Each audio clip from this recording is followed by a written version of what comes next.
This Epstein file stuff, we'll talk about it. We'll talk about the budget. We'll talk about grocery carts. We'll talk about the media getting their just desserts. What a show tonight on I'm Right.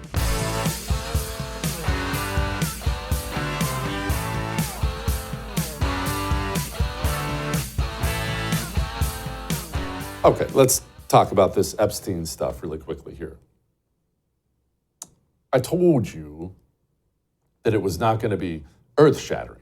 Today, the list is, at least some of it, the Epstein files, the Epstein list, whatever you want to put, it was released courtesy, in large part, of Senator Marsha Blackburn, who will join us in a couple moments. Credit to her for being all over this stuff. But, you know, I told you it wasn't going to be what you want it to be.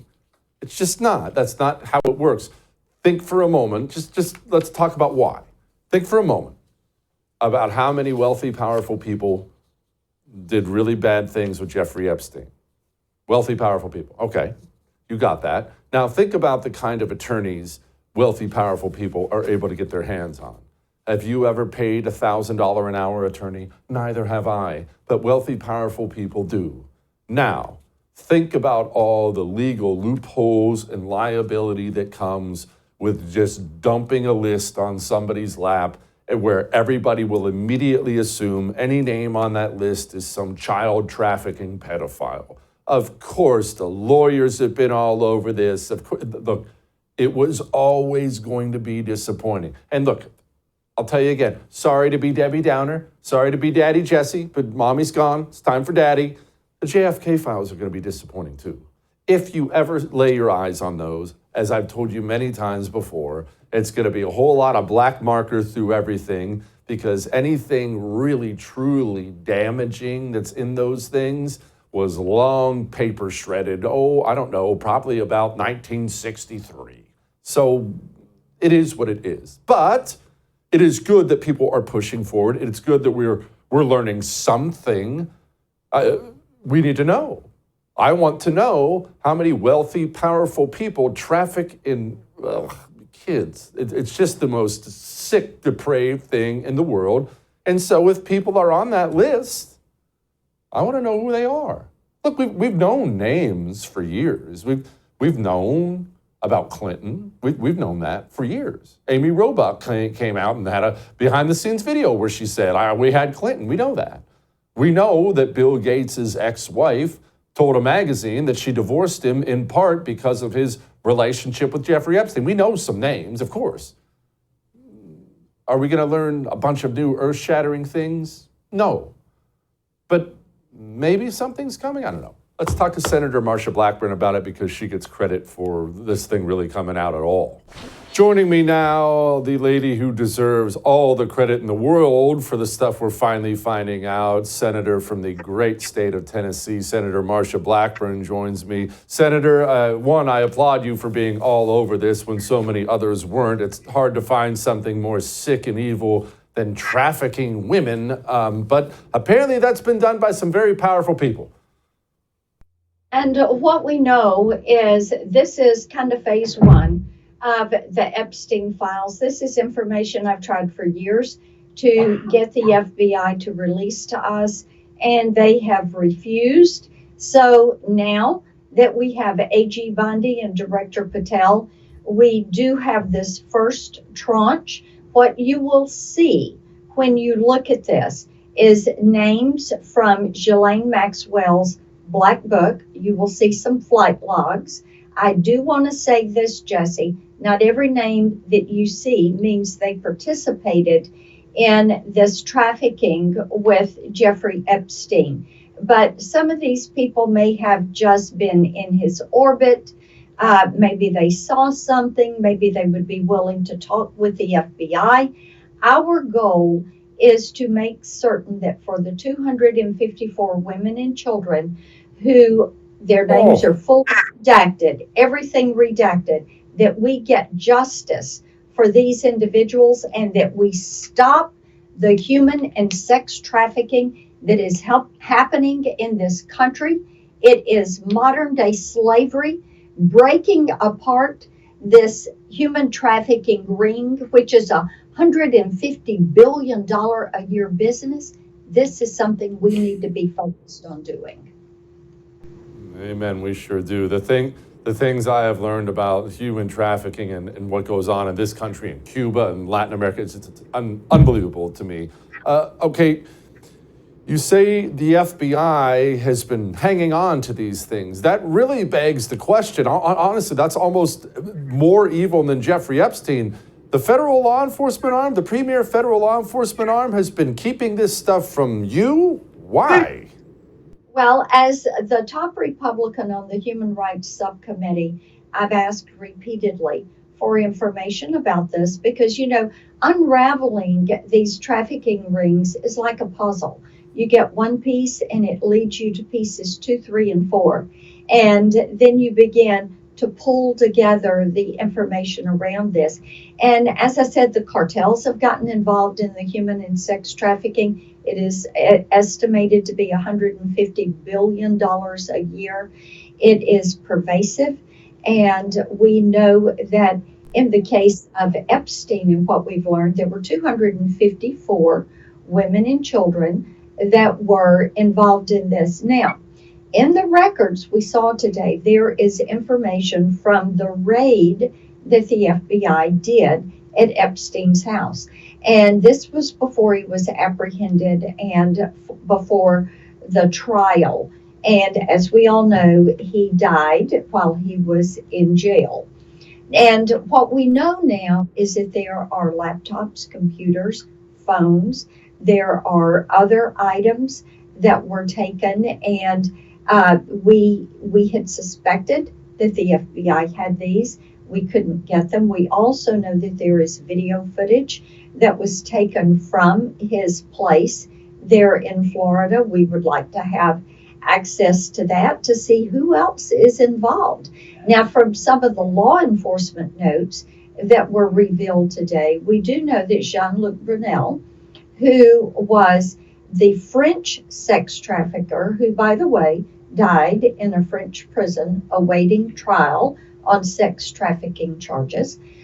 We do that he was in Epstein's orbit.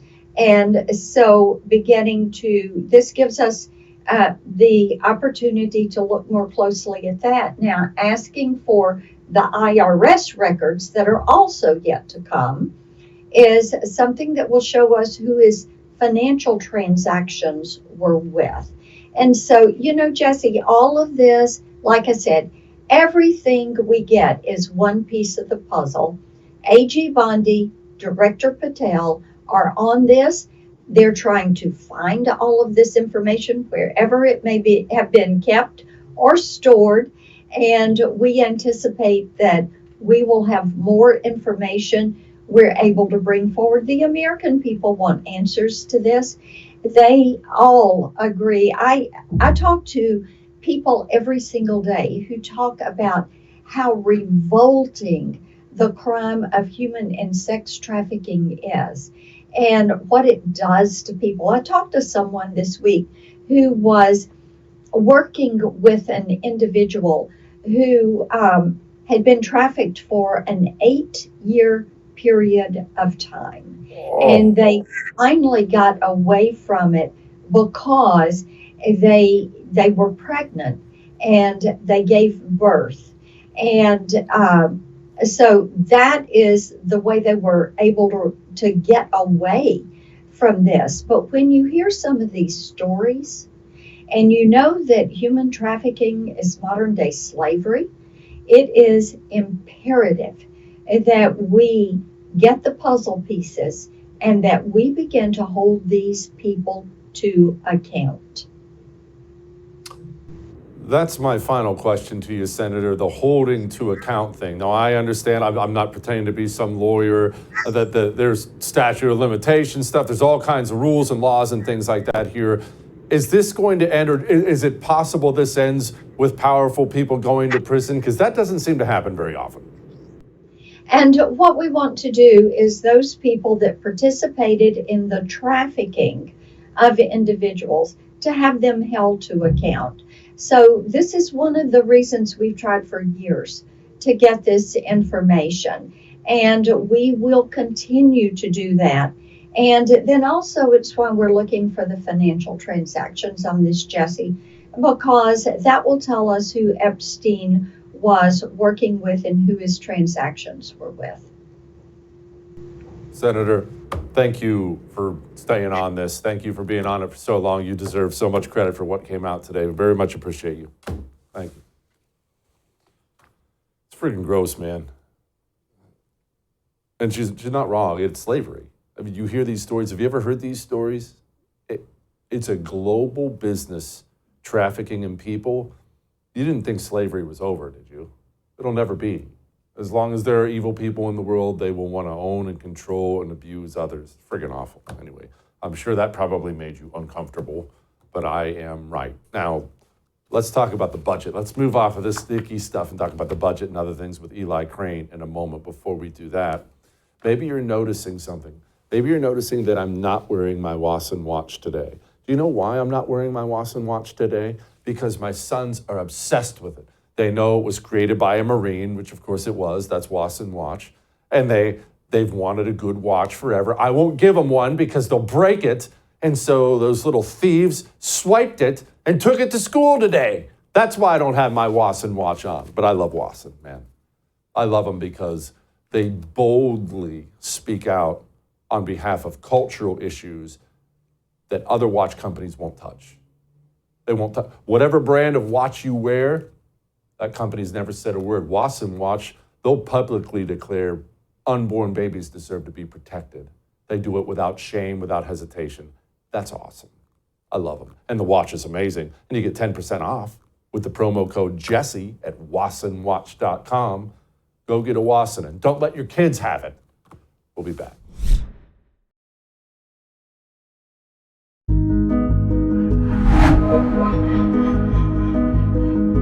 We want to balance a budget. We want to have a balanced budget within a reasonably short period of time, meaning maybe by next year or the year after, but maybe even sooner than that. Sounds good. Sign me up for that. Is it possible? I don't know. I bet you Eli has a good idea. Joining me now, Congressman Eli Crane, good one from the state of Arizona, former Navy SEAL. Okay, Congressman, Trump says he wants a balanced budget. We hear every day about, cuts here and cuts there and Doge this and Doge that. Is a balanced budget possible?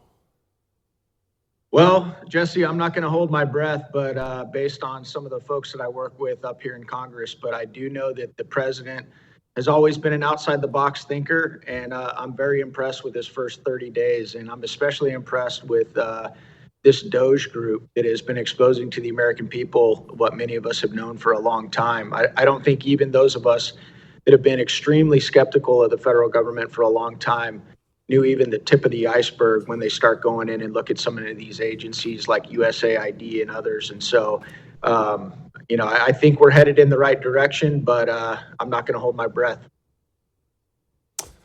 Let's talk about the budget that just went through. It was one that had the vocal backing of Donald Trump. He was all about it, and you voted for it. And what's in it? What do we like? What do we hate? I know there's all kinds of crap we hate all the time. Yeah, well, Jesse, this, like many of the spending bills up in Washington, was a tough bill for many of us. Many of us felt like it didn't cut enough, and it absolutely didn't. But when you look at what the Republican conference came back from Miami with several months ago, the cuts were a laughable $300 billion over 10 years. So some of us were able to, negotiate that up to about $2 trillion as the floor over 10 years. But when you break that down on an annual basis, Jesse, that's a couple $100 billion annually when you have a $2 trillion deficit, which is why I say it's not nearly enough. Didn't love it. But, I think with the group that we have up here, that's honestly the best we could do. It came down to the very end. There were several holdouts at the end. There were caucuses saying that they weren't going to, vote for it earlier on in the week. So I'm actually surprised that it passed, to begin with. All right, speaking of it passing, you're there and we're not. We hear all the time now about the reconciliation process. Now there's reconciliation. Well, what does that mean? Where do we go from here? Well, the next event up here, Jesse, it's going to be lapsing of the funding in a couple weeks. And so, I'm hearing there's probably going to be an attempt at a CR, same old business in Washington. And so that's where we go from here. And it's sad and it's disappointing, but we still have the same people up here, Jesse. You still have the same group.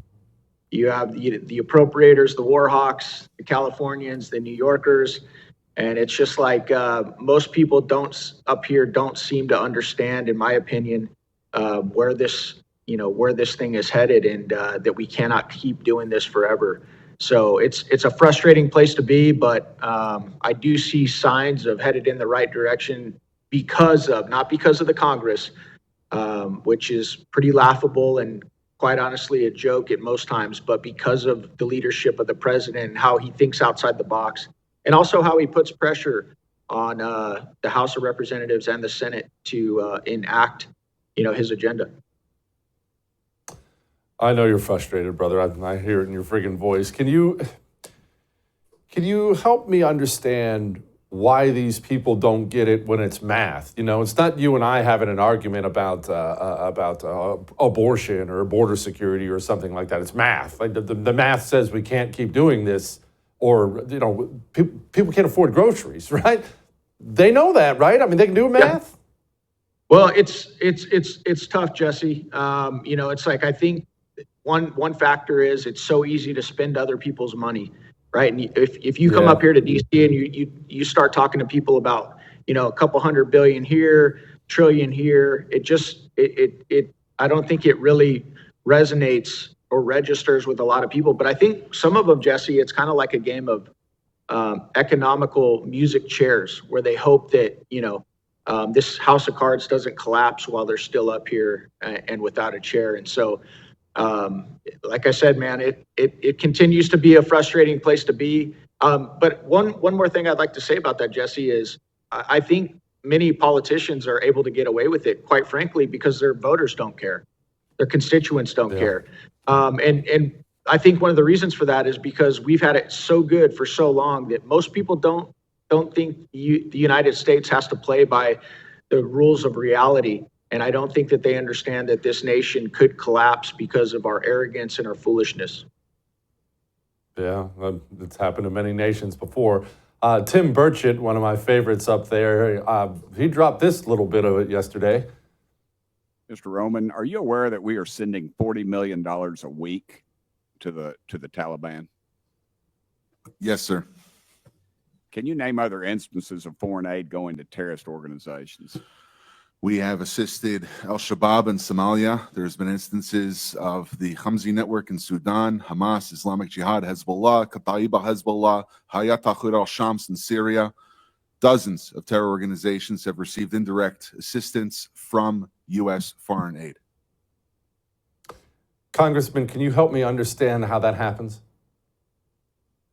I think it's just, relatable to everything else that we see in Washington. I mentioned the words arrogant and foolish a couple seconds ago, Jesse. And to me, that's the exact same thing. I mean, it's just so mind-boggling that we would, fund one of our adversaries, but one of the biggest terrorist organizations in the world to the tune of, $40 million to $80 million a week. And when you talk to some politicians up here, they'll tell you, oh, well, that money's not really going to, the Taliban or other terrorist groups. It's going to NGOs, but they're foolish to think that, these terrorist organizations which run, these countries aren't getting a cut of that.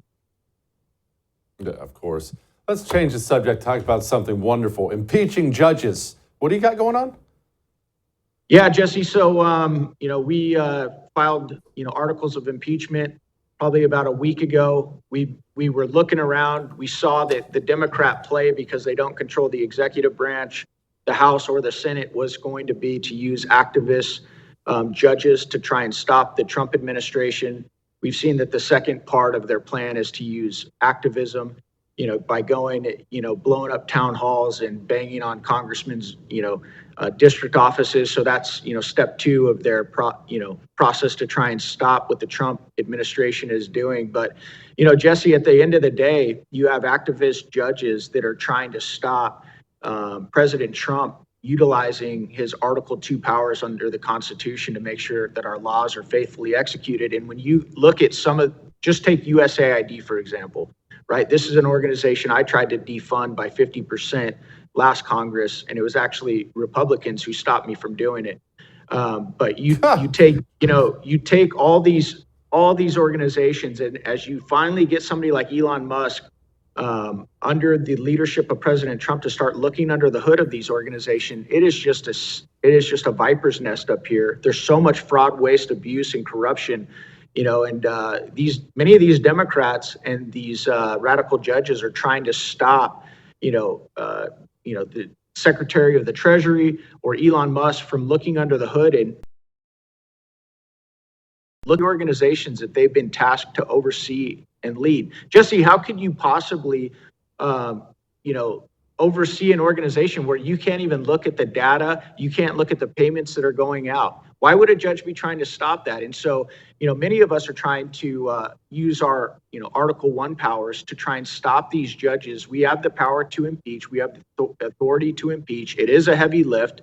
But, Jesse, I've never seen a battle won when, guys on one side of, the fight are looking around at each other, hoping that somebody's going to do something. And so, Jesse, I don't care if, this gets resolved through an expedited hearing at the Supreme Court. I don't care if it's my articles of impeachment or Andrew Clyde's or, Mr. Ogles from Tennessee. At the end of the day, I refuse to sit by and just watch this happen and us not do anything about it.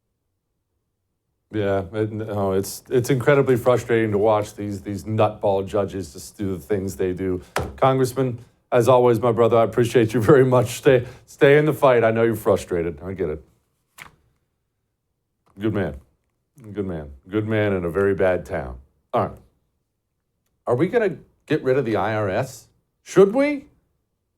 Talk about that with Carol Roth in a moment. Before we do that, let's talk about getting your cell phone service switched up, shall we?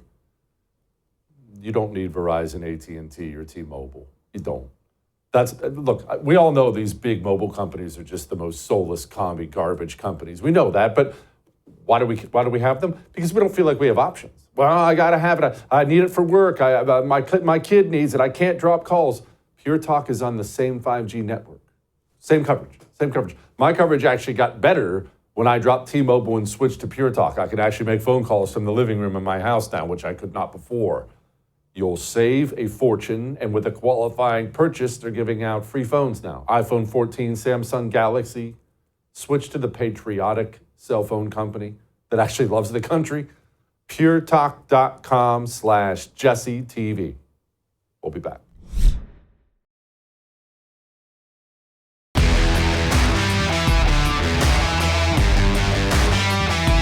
The IRS.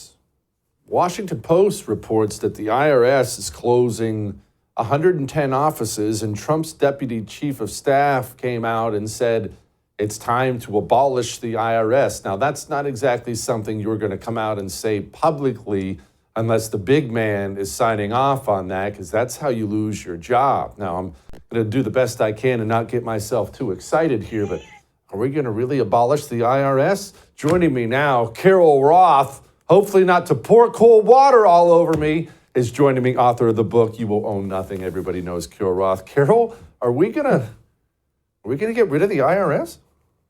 I mean, this certainly is a dream for pretty much everybody other than the tax me harder daddy crowd, which, there's a small percentage of the people that are in that.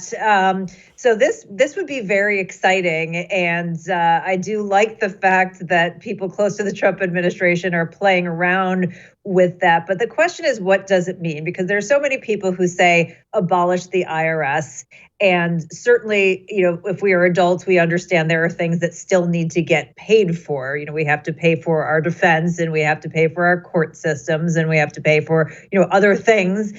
So there needs to be some level of administration of that. I have always contended that they should just send us a bill, right? Like everybody else. Here are the things that, you were charged for the defense, for, shrimps walking on treadmill studies, whatever it is. And they itemize it and they send us a bill so that we don't have to waste even more time while they are taking so much of our money, because that's a little bit of a kick in the teeth. And certainly with AI and folks like Musk in place, it seems to me that you could have the ability to answer a short form questionnaire, have AI sort through some information and be able to come up with, some sort of a number in a couple of different places. I think that some of the people who are spouting this, Jesse, are assuming that if you abolish the IRS, all of a sudden that, the government's not going to have to collect trillions of dollars in taxes in some way, shape, or form, which, certainly is a pipe dream.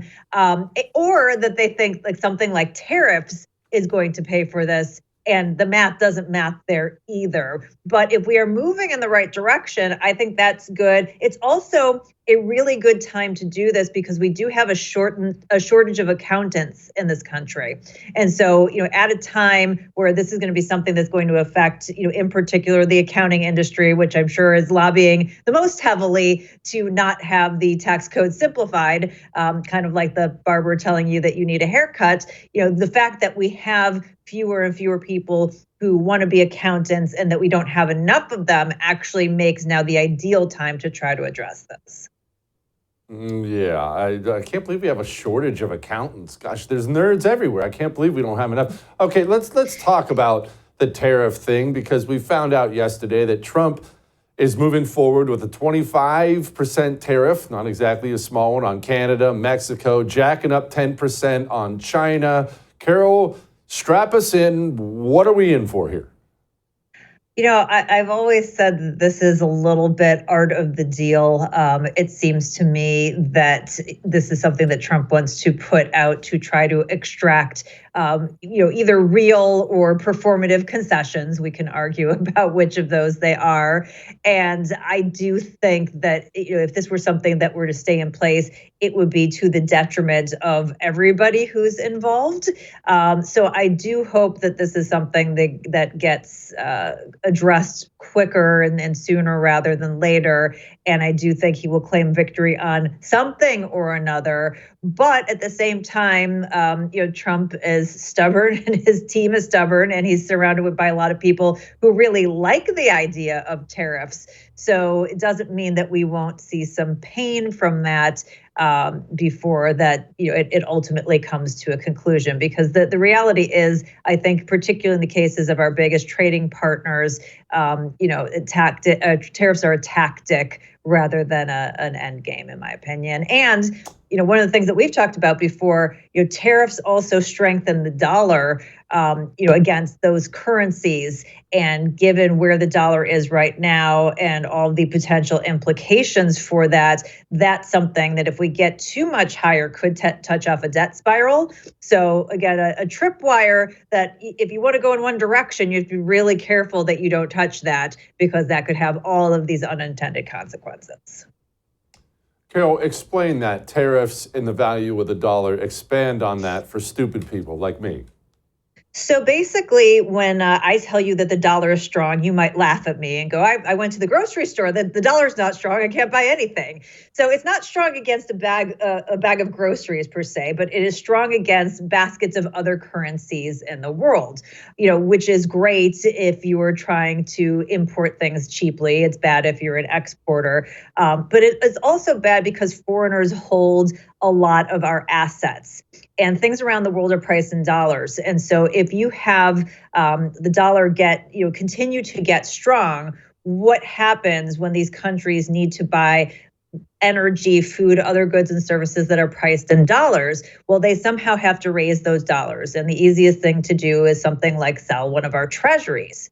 Well, we know our treasuries trade inverse, those bonds trade inverse to treasury yields, which are also, on the upswing. They've come down in recent days, but, have been very high, kind of now over the last 15 years. So if you end up having all of these people who are sellers, that's going to put downward pressure on the price of treasuries and upward pressure on those yields. And if those yields get too high, well, again, that impacts how much we're paying for our debt. and could just, there's certain numbers that trigger lots of things that happen in the markets. And we're getting close on both the dollar. And then if you get into a certain range on the 10-year yield, it's going to happen too. So all of these things are very interconnected. They're very opaque for a reason. But that's when I talk about these tripwires that have been laid by the Biden administration that really limit the things that the Trump administration can do. And then you see them talking about one of those things,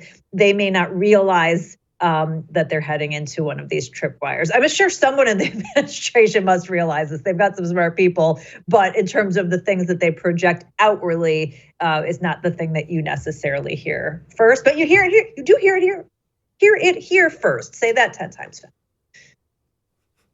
Opaque is such a great word. I'm going to figure out how to use that word, and I'm going to use it today.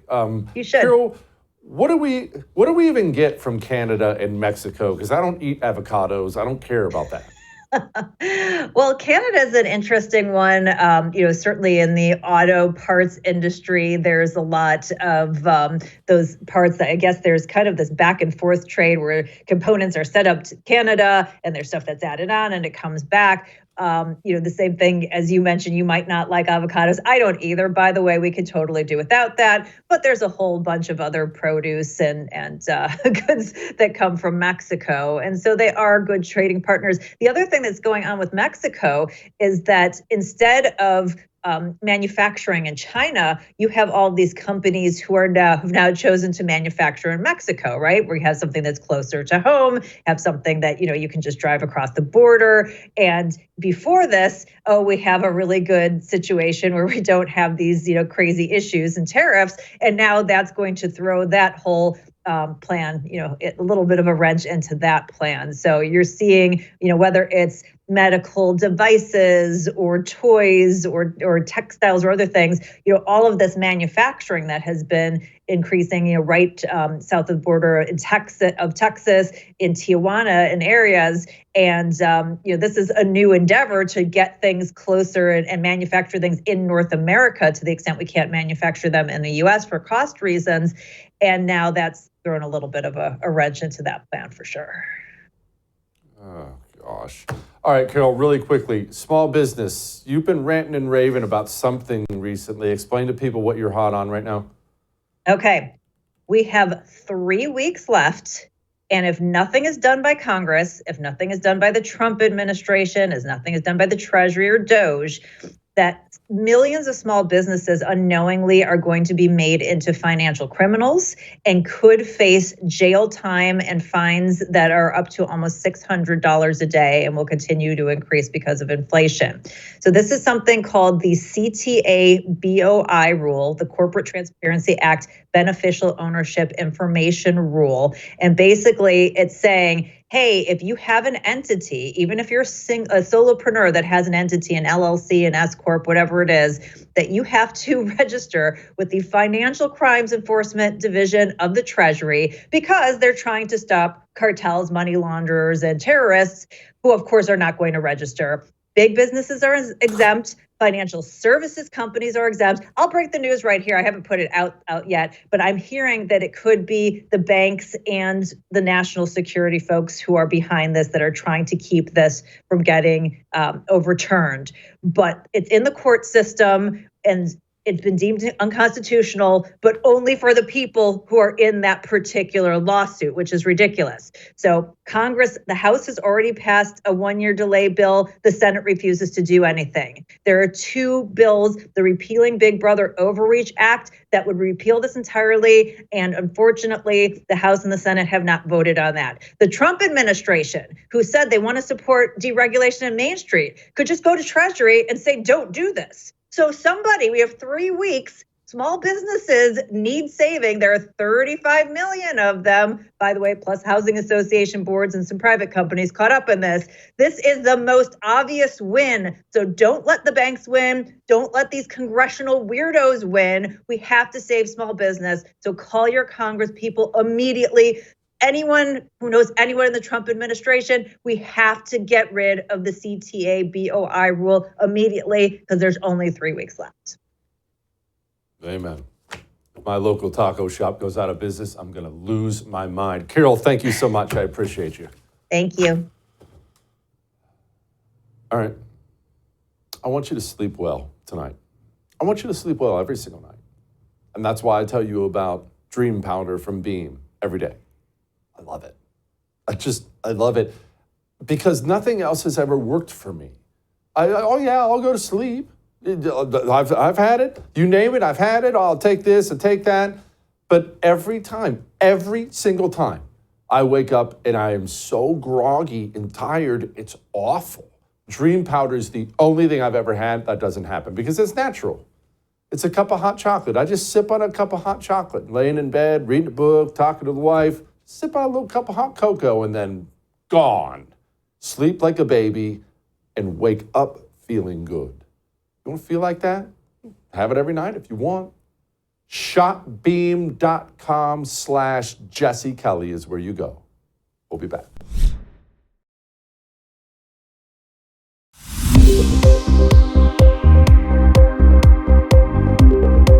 Communists need control.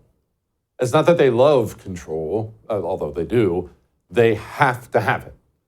Because communism is a sick, evil, demonic religion that nobody would ever sign up for if they realized there were other options. The communist realizes that, so he's always tried to control everything, including information. In fact, that's probably the most important thing that he controls, information. If you can actually find the truth, you would never sign up for the things he wants. And that brings us to the American media in this country and what they're going through and the wonderful, wonderful things that are happening right now.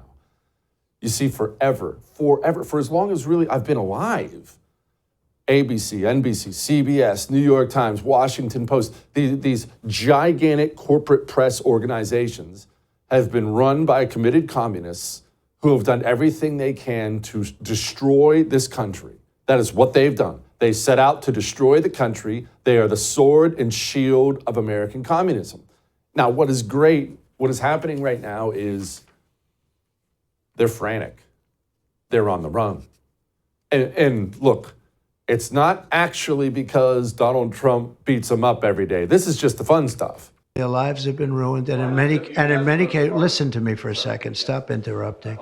Mr. President, what do you say to people who worry that targeting an individual firm or individuals who aren't Jack Smith for his actions? I've been targeted for 4 years, longer than that. So you don't tell me about targeting. What would you be willing to do to support this European peacekeeping effort? Would there be... Again, you're asking me the same question? How many times do you have to answer? You're talking about after we make peace. Let me make peace first. Once we make peace, I'll give you all the answers you want. But how many times can you ask the same question? The spending bill that passed last night aims to cut $2 trillion. Right. Can you guarantee that Medicare, Medicaid, Social Security will not be touched? Yeah, I mean, I have said it so many times, you shouldn't be asking me that question.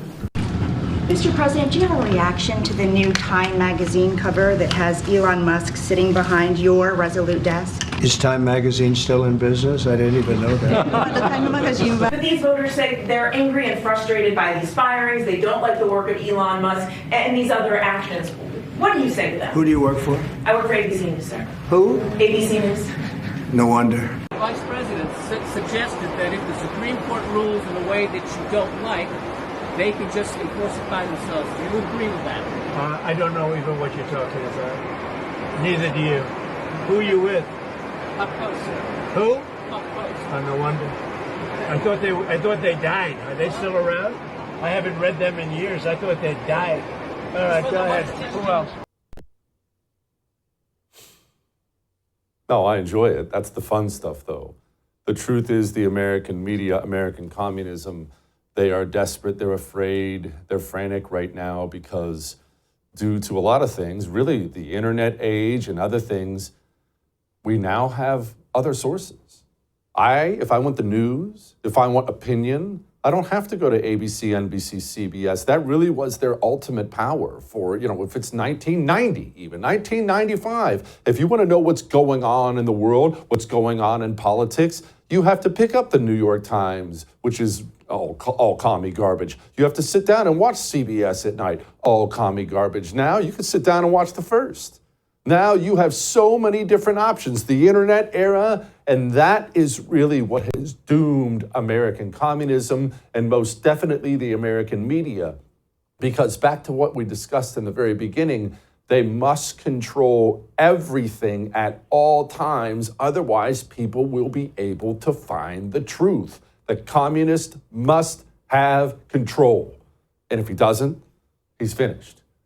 And look, this stuff, like Caroline Levitt and what they're doing with the reporters and stuff like that, this stuff is wonderful because it's driving home to the American media that you are not the only show in town anymore. You are one of many. Here she was. As you all know, for decades, a group of DC-based journalists, the White House Correspondents Association, has long dictated which journalists get to ask questions of the President of the United States in these most intimate spaces. Not anymore. I am proud to announce that we are going to give the power back to the people who read your papers, who watch your television shows, and who listen to your radio stations. Moving forward, the White House press pool will be determined by the White House press team. Legacy outlets who have participated in the press pool for decades will still be allowed to join, fear not, but we will also be offering the privilege to well-deserving outlets who have never been allowed to share in this awesome responsibility. They're losing control, and it's wonderful to watch. Absolutely wonderful to watch. Now, maybe you're sitting there thinking, well, that's not fair. I doubt you're saying that if you're watching me right now, but maybe you are saying, well, that's not fair. That's not fair. Remember this. Oh, they were more than excited for this to happen to Fox News. There are, these questions about Fox's, as Fox radicalizes and as it becomes even more and more of a political tool. Zerwick, you wrote a column recently for The Sun about this, saying Fox should be viewed as a political tool. And that raises a question. Should it be a part of the White House press pool? Should it be afforded the privileges that come with news gathering? Even though they do have some news reporters at the White House, you're saying they're primarily a political tool. So should that be reassessed, Zerwick? Listen, I really do. I think it's a discussion we need to have. Look, you're not supporting democracy. You're not supporting the larger values of this culture. They were totally happy to get rid of anybody who could create any dissenting view. Totally happy. Watching them be destroyed is wonderful. And I want to remind you how sick and evil these people are. Jake Tapper recently announced that he's coming out with a book. This book is about Biden's decline. Of course, the guy who is no longer president, no one even knows where he is. Have you heard from Joe lately? He's long gone. He walked into the White House for 4 years. He was basically a cadaver. And so the United States of America was run by the most radical Maoists you can possibly find. That's why the border's open. That's why they destroyed so much in 4 years. And for 4 years, people like Jake Tapper covered it up, and they knew. How do you think it makes little kids with stutters feel when they see you make a comment like that? It's very clearly a cognitive decline. Okay. That's what I'm referring to. It makes me uncomfortable. You have I can't. That's so amazing. It's so amazing to me that try and figure out an answer. A cognitive decline. President Biden embraces his stutter, talking about it, while Trump mocks it, exaggerates it, belittles it. He's sharp physically. I mean, mentally. Yeah. I think the question is physically, right? Right. More so? Right. Right. And the guy who's his chief opponent is only 3 or 4 years younger than him. False claims to the Wall Street Journal about President Biden's mental fitness and acuity. He's 81, and his memory, it doesn't seem great. It's not horrible, but I don't understand the outrage. 4 years. Jake Tapper was the shield protecting Joe Biden in the White House and now publishes a book, Joe Biden's Decline. These are sick people, and they're getting exactly what they deserve. All right, let's do Late in the Mood, shall we?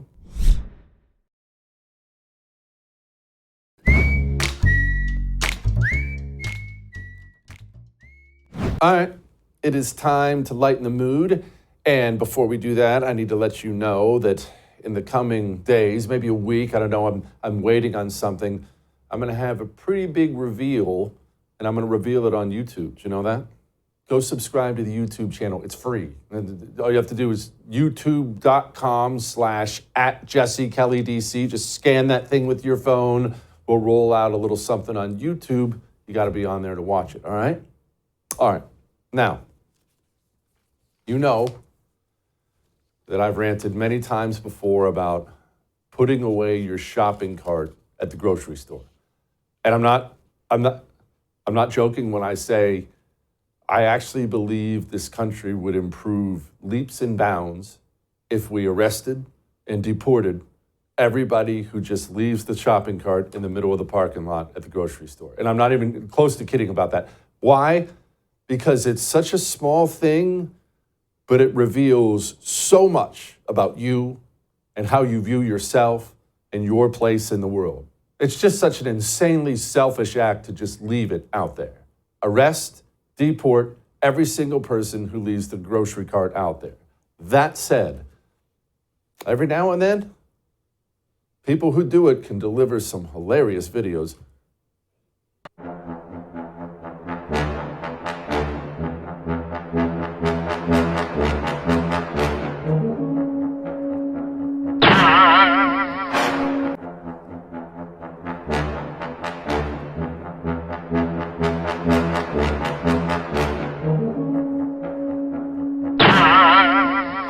I've fallen and I can't get up. I'll see you tomorrow.